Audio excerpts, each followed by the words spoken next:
So if you look over at that little box right there, you see how it's green? Yeah, and you almost got to chew on this mic. So you pull it closer to you. Boom. There we go. Let's hear you say something. Hello. Say it a little bit louder. Testing. Testing. There we go. There we go. Now it's lining up. All right, it wasn't lining up there for a minute. All right. And we're ready. All right. Hey, everybody. Welcome to the HSA, the Hoosier Shooting Podcast. I'm your host, Paul Swartz. Right next to me is Steph McDowell. Steph, tell our listeners who you are, your playing career, all the way from you were a little kid all the way until you're retired. Let's hear it, my man. Let's do it. Steph McDowell, born and raised in Indianapolis. Played a few years at, started off at Fall Creek. Went to Lawrence North. Ended up going from there to IMG Academies. Matter of fact, hold on, got to take another step back. I went to school down in Georgia, which was Cedar Grove High School. After that, went to IMG Academies. There were some big name players there. My vision was I wanted to play Division I. Can we hear some of those names? The names I remember, one guy was named Ramel Bradley. He played at the University of Kentucky. There's another guy named Morrissey. I believe he was getting recruited by Penn State. And there's guys from Clemson. All the big name schools were there. And at that time, I didn't really have the looks. But just by being there and competing against those guys, schools were coming in every day. And then eventually questions are asked, who's that kid over there from Indianapolis? And so IMG. Yep, and then, IMG. Then I went to University of South Carolina. I was there 2 years. We were able to get 2 NIT championships. My contribution was mainly, practice and getting the guys ready, but it was still a blessing to be a part of that and go to Madison Square Garden, which is considered the Mecca, and be there playing in front of all the big name guys. And then from there, I went to the University of Tennessee, Chattanooga, and we won 2 championships there, conference championship, and then overall, we were able to make it to the NCAA tournament. So all 4 years of college, I was able to win a championship, and we were able to get a ring, so that was pretty sweet. That's awesome, man. So then after that, you played, and then you retired right after college? Nah, I got an opportunity to play overseas as well, so I played sometime in the D-League, New Mexico Thunderbirds, Sioux Falls, Sky Force. Then I ended up playing overseas. I was in Switzerland, Sweden, Iceland, Canada for a few years, and I played a total of 7 years, so I was able to get it in. That's impressive. And this is one thing I say about you. Mm-hmm. I don't think you can let me know, give me feedback, but Yep. I always say you're one ankle twist away. Like, for example, Jordan Poole, you're just one ankle twist away from Steph Curry to stepping in and making it. However, you're also one ankle twist away from losing it. You're also one bad coach away from losing it. And the way people ask me about you, and I'm like, hey, this kid was just one ankle twist. If the right person ahead of him would have twisted their ankle, you would have been in the NBA. Yeah. And which is a huge accomplishment. And it's funny because I told some people then, they're like, oh, man, I want him to make it. I'm like, well, we kind of passed that. Yeah. So the biggest thing, and the reason why I want to talk to you, and I have you on right now, and I want people to understand, one thing that I really, really honor and respect about you is your ability to walk away from the game. Mm-hmm. And something that you tell me, and I have the utmost respect for it, because you say, Paul, I left it on the court. I have no regrets. And I just want you to talk about that mindset of, A, when did you start realizing that you left it on the court? Mm-hmm. And B, when you were a little kid, what did leaving it on the court look like from you? One for me, I remember being a little kid, probably 8, 9, 10, and just wondering, am I ever going to grow? Like, I was one of the kids, I always did well academically. My mom was a teacher, so I couldn't even play basketball. You know what I'm saying? And my grades weren't on point, right? But I was also a year up. So I was a year younger than all my mates. So they were all hitting, puberty and all that stuff older. I'm like, man, am I ever going to grow? So I used to pray every night just for God, man. Just let me grow a few inches. But what that also had me do, I'm like, for me, these guys were faster than me, bigger than me, stronger, more athletic. So I was like, if I'm ever going to get on the court, I got to work. So I made a decision at a very, very young age, man, that they may be more talented than me, but they're not going to outwork me. So let's just, and this is a mindset that a lot of kids have, is you purposely got thrown to the lions with like a year older, mm-hmm. and you very well could have pouted, felt bad about it. You could have said, I'm done playing basketball, but you decided to make a decision and say, I'm going to make this make me better. Yeah. Like, you have anything else to say to that? Like, what are your thoughts? If I was to help a kid who may be facing a similar situation, I would challenge them to get in the gym early. Like I remember specifically finding out like when are the janitors getting into the gym, and I would find out which way they would get in, and I would get in after them. To the point where they started making it, hey, he's coming anyway, I'm just going to let him in. So it went from sneaking in after him to, okay, the lights are out, I hear the ball dribbling, this same kid keeps coming. Maybe they wanted to help me out, but either way, the gym, they were allowing me to get into the gym, and I would go early.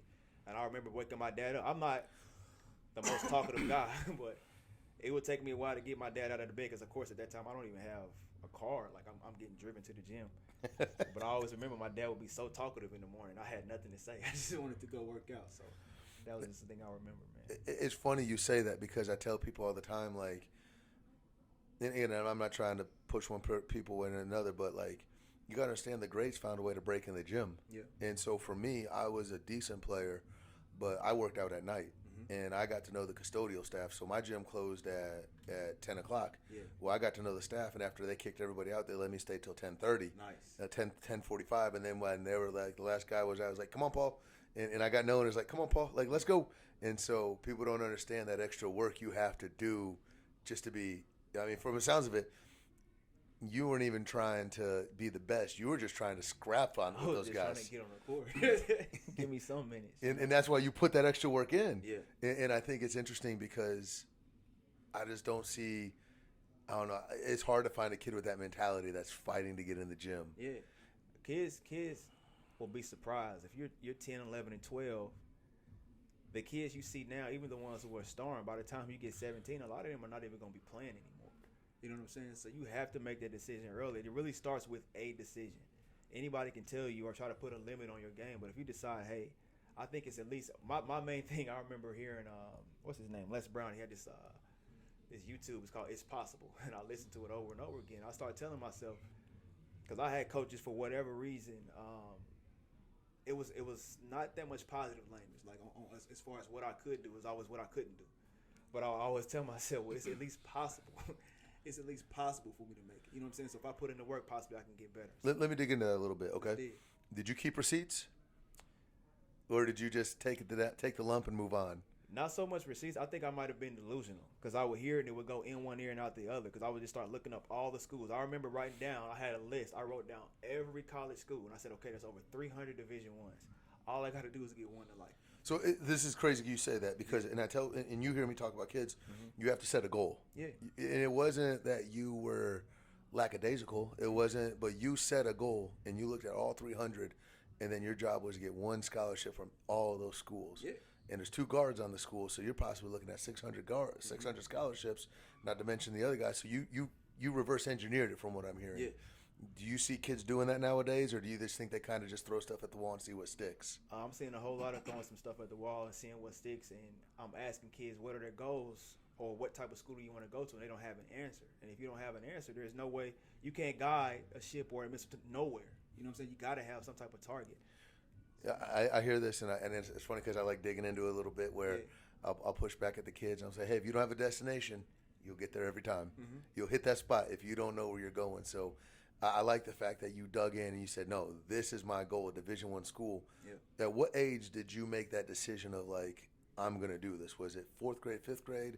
I can't even see 4th grade and 5th grade. I knew I wanted to play ball. I knew I wanted to be special. So I was just watching players who were better than me and then going back and mimicking. But it wasn't until, like, going into my sophomore, junior year when I still didn't have offers. I just made a decision. You know what? I'm going to play Division I. And this is without offers. It wasn't like people were coming to my gym or beating down the door. I had no offers, and I still just made a decision. Hey, I want to play Division I now. What do I need to do to start getting in? It's funny because people act like there's Division I policemen that go and knock on doors and they say, hey, I know it's hard to get a hold of you. We want to give you an offer. Like, that's not how it works. Like, you got to go fight for that offer. You got to fight for it, man. And you also have to put yourself in a situation where your game can be seen. Now, to be honest, I was here, and while I was in the state of Indiana, my opportunities were very limited. I remember speaking to my high school coach, and just quite honestly, he just told me he didn't believe I was good enough to play. And I remember thinking to myself, dang, it's like Division I, 2, or 3. There's 3 levels. And to be honest, with all respect to him, I probably wasn't good enough, just to be honest. I needed to get better. But what I heard is, okay,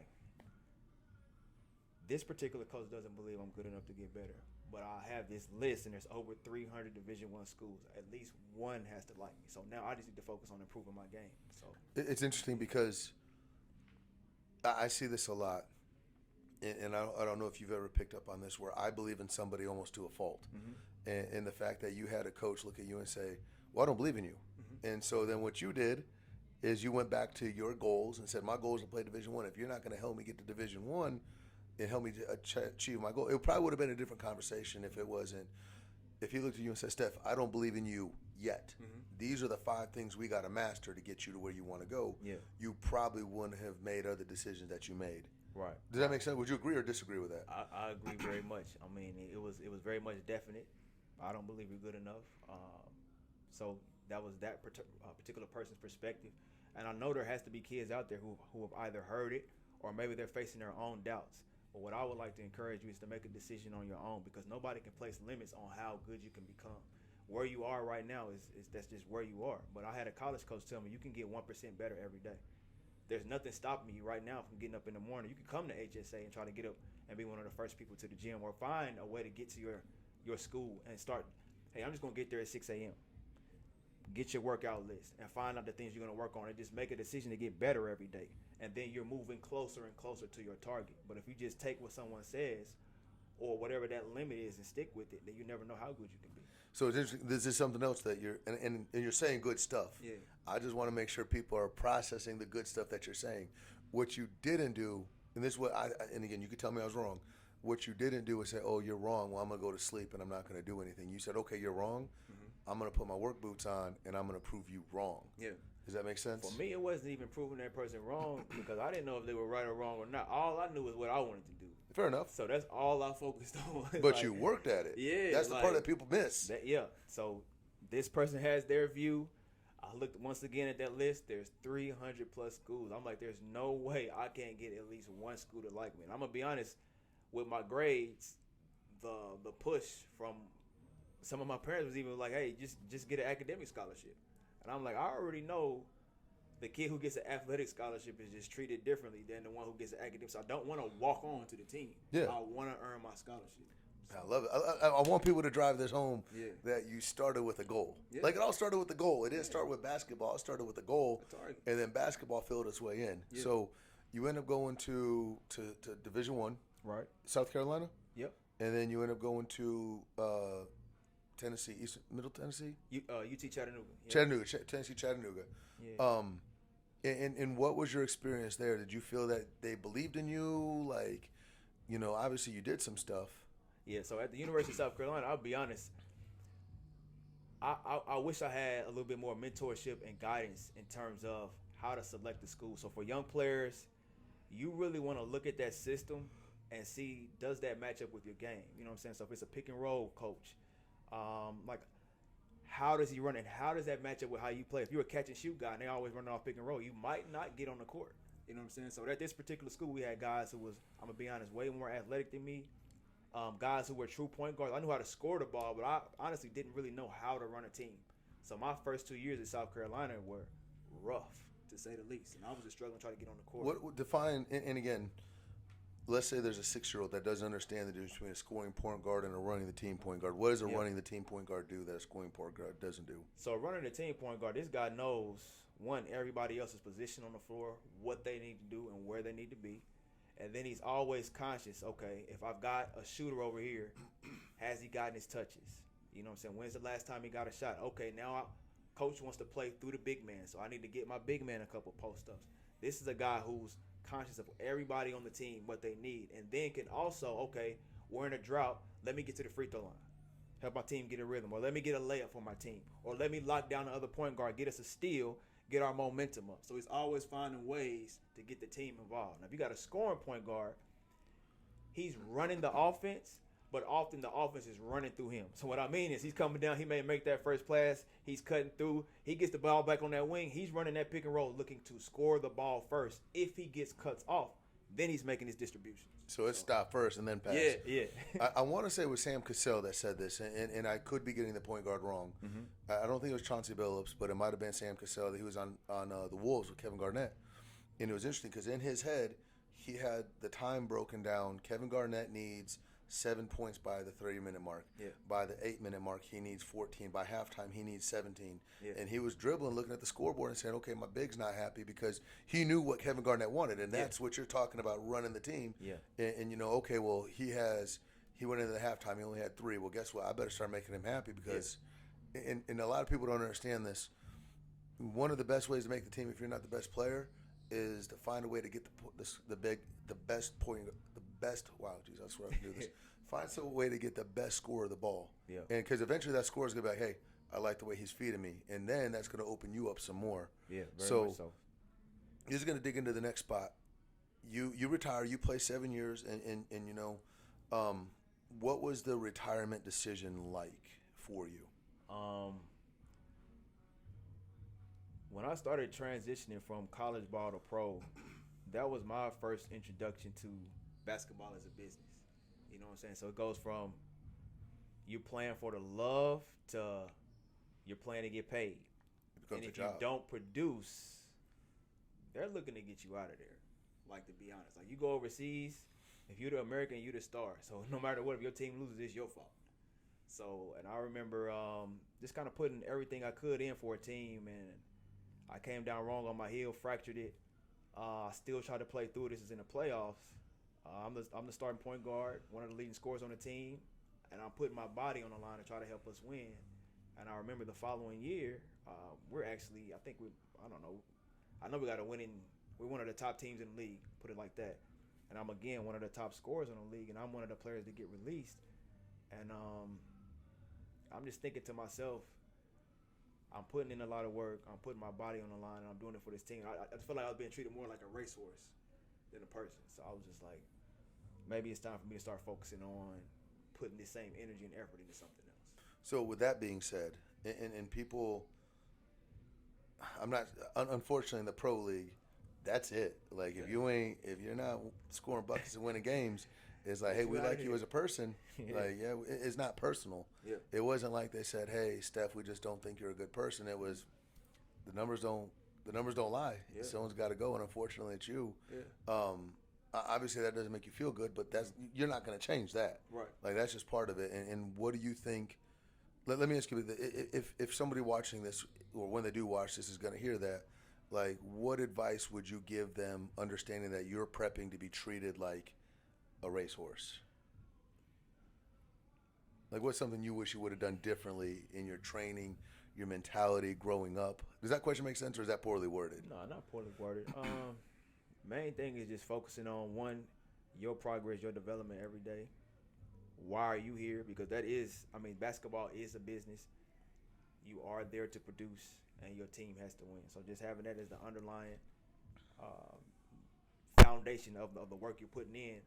And then if the team, like, find a way. If you really want to be a part of the team, find a way for your team to win. And I think that's one area I could have improved better, is just being more, like, my go-to, my natural habit was to get a bucket. But at 5'11", when you're natural, you need to be able to find a way to get that power forward a bucket. Yeah. You know what I'm saying? How can you get your wing involved? So when the pressure turns up, okay, I know what 1-2 step. You know what I'm saying? Yeah. But it was not come off the pick and roll, hesitate, throw the alley. You know what I'm saying? Let me get 2 for my wing. So it's just having a different mindset. If you want to be, this is something I share with just people outside of here. My first pro workout was with Paul. So the first time I started learning pick and roll reads is with you out of college. Yeah. So right now, okay, if there's a young kid, you want to be a pro, you need to be working on that now, and you need to be being taught by someone who already have that experience. You don't want to be 24, 25-year-old trying to learn your pick and roll reads, because you're playing against the best players in the world, and you have to be able to do these things without thinking. The reason why you're coming to the gym every single day is repetition. You want to get this stuff into your spirit, into your mind, so you can do it on NBC, ESPN, 8 o'clock at night, tough defense, and you're not thinking. So you come off, you pick 2, and you throw your hook pass, and it's just all happening automatically. So it's funny because I play in a little fat man league. It's nothing to be excited about. It's not like I'm going to be like, oh, man, listen to this. Yeah. And it's funny because I have a mentality, like, I don't want to sound cheesy when I say it, but I almost have an alpha male mentality when I play. Like, it's probably a little too big if you ask people. Yeah. But everyone in the gym, I didn't know I did this until somebody came in and called me out, like, hey, do you realize you take the game-winning shot every time that ball hits your hand? I'm like, no, I don't. Yeah. I went back that week and I was like, yeah, I do, because that's in my DNA. Like that's who I am. Like the game's on the line. You feel the pressure. And I'm like, no, let's pass it off. I'm like, nah, put the ball in my hands, boys. Yeah. I do notice that they keep it away from me because the percentage ain't that high. Yeah, but it's going up. But it's going up. The confidence of I'm doing it is like, it's going, boys. Yeah. So now, and it's funny because I look at the guys like, you all knew I was going to do it. At some point in time, you made a choice to pass me the ball. Right. I say 50-50 blame right here. Yeah. And they look at me, man, I'm tired of this dude. Yeah. So, oh, man. And so you step away from the game. You make a decision to retire. Right. And so even still, like, this is something I struggle with personally because, man, I would love to get up and dunk. I would love to just get those shots up and just be a scorer. I respect you because you say, I did it all. I did it all. And the ball goes out of the air goes out of the ball for everybody. Yeah. And for me, it ain't bouncing very high, but there's still some air left in my ball. And from you, it's like, hey, the ball deflated, but I have some stuff to fall back on. Yeah. And it's not just basketball. Like, talk about that, like how you prepared and how come you're so comfortable in retirement? For me,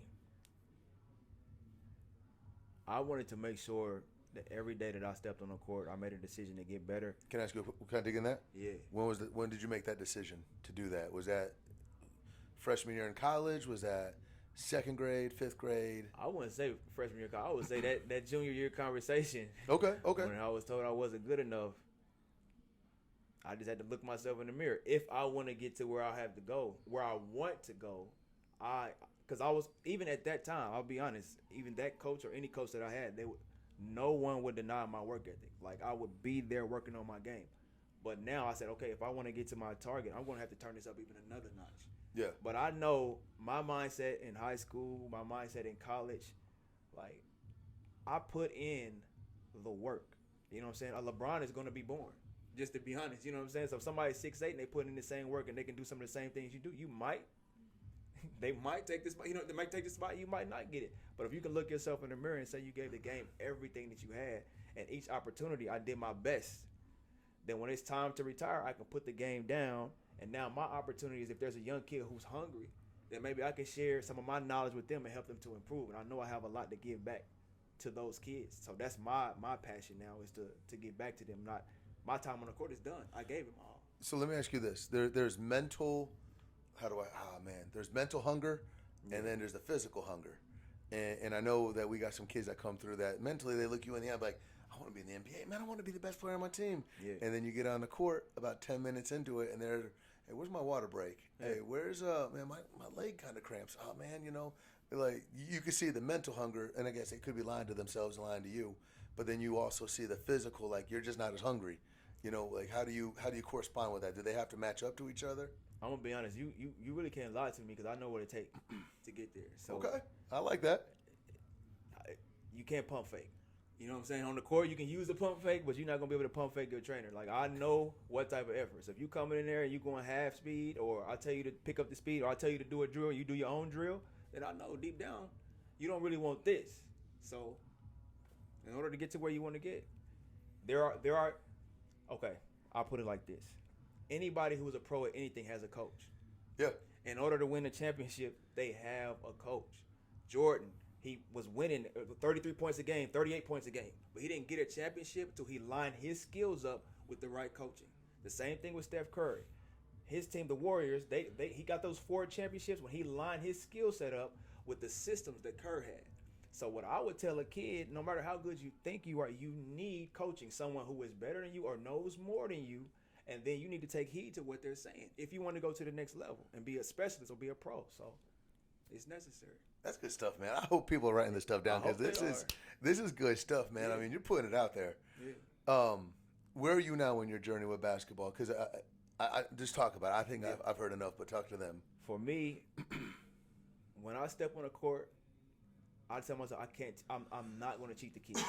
So I love kids. I love young people. I love to see them grow. I love to see them improve and take the necessary steps. And then I know there's some things I can share with them, little insights that I wish had been shared with me earlier. How to make my reads. What do I need to look for? In the recruiting process, how to line my skills up with the right system. You know what I'm saying? When I'm working on my footwork, what am I even looking for? Like, I was quick, so I could just blow past people. But what about how I can set my feet to get this man to move his base and then attack his top leg? Those things you're not just going to get on YouTube. You need a trainer or someone who's in that position, a coach who can teach you. And I'm going to be honest, I've seen a lot of high school coaches. They're great at teaching their system. But your high school coach is necessarily not going to teach you how to be a pro. So you're going to have to get that tutelage from someone who's actually led people in that lane. So. No, it makes sense. It makes sense. I mean, and this is what coaches would say, though. This is all the coaches I've sat down would say. It's kind of like Papa John's is, hey, better ingredients, better pizza. I like it. And so, hey, the better you make my players, the better my system's going to be. Perfect. You know, like I would rather have, shots are shots. Like you get up a million shots here, and they're going to translate to every goal is 10 foot. Yeah. So you shoot on 10 foot here, guess what? It's not like it goes up to 13 at Southport. Yeah. So, it all translates to the court, man. And I heard you say this, and I was kind of doing the math in my head. Mm-hmm. And then after that, we're going to slip on out. So you made a dedication into sophomore, junior year. Yeah. So that's 2 years of going all out. Then you played 4 years in college. And then you played another 7 years. So you went 12 years of going all out. Does that make sense? And I hope people processing, like, if you really want to be comfortable, because the problem is the ball goes out of the air for everybody. Yeah. The air goes out of the ball for everybody. I don't know why I struggle saying that, but the air's out. The air is going to be gone. Period. And if you are able to look yourself in the mirror and you could square up that man in the mirror, that woman in the mirror, and say, hey, I went 12 years of every day 100%, you can sleep at night. Yeah. And that's a decision that you sleep well at night because you know you made that decision in regards to basketball. Yeah, and if you look yourself in the mirror and you know you're not going to be able to make that decision, then choose something else. Because whatever you choose, it's going to take everything you have to be great at it. Like, if you want to be average at it, then you have to be comfortable being average. But in order to be great at something, it's going to take everything that you have. And you're going to have to put that work in every day. So that's good stuff, though, man. That's good stuff. And I just hope I hope a kid wakes up and decides to make a decision, a fifth grader, sixth grader, says, I'm going to go all out. Yeah. And then when they play their 14 years, and again, none of that 14 years is guaranteed. No. That's what the people don't understand is like, you're just one knee, you're one ankle, you're one something away from just being done with it at any level. And just as long as you can look at back, I went 100%. Yeah. That's all that matters, man. Last question. Last question, then we're done. Something happens, the world shakes up. Stephen McDowell is the commissioner of basketball for America. Mm-hmm. Any decision you make, you can make a decision. Hey, I want a 4-point line. Half courts are 5. You could even go switches are 4 points. You could even say, hey, I want to restrict games. I want to say you have to 50-50 train, 50-50 play. What decisions are you making as the commissioner of basketball for America? For the game of basketball to be great, you got to have great players. So I will focus on each player's individual process. Like, what are you doing with your 24 hours to become a better player today than you were yesterday? And if you can't communicate with that to someone, if you don't already have that down on paper, then if you tell me your goal, honestly, I don't believe you. You know what I'm saying? You should already have your schedule for next week written down. This is what I'm doing in the morning for my ball handling. This is when I'm going to get my extra shots up. Because if you don't, the next person does. And overseas, they're already doing 2-a-days. They don't really have high school teams. They just have a pro team and a feeder into that. So these 13-year-olds are already training with the pro team, playing B and C games. You know what I'm saying? And they're doing these workouts twice a day. And they're working on, there is no question, they are working on the pick and roll because that's Spain's offense. So going back to it, put it in one word, is process. What are you doing today? Map out your 24, your schedule. This is what time I'm waking up. This is when I'm getting my shots up. And then I guess my man Saban, I like it. He said, how close can I get to perfect knowing I can never get there? So I want to work on my skills, get better, progress over perfection. And it's interesting because us as trainers, and you can argue if you want on this, but the long-term kids, the kids that you see twice, 3 times, 4 times a week, I know for me, and I'm just going to use Landon as an example, the blueprint I use for Landon is Steph Curry. What is Curry doing and how can I get Landon there? I have another kid, Oakley. Oakley's not going to be Steph Curry.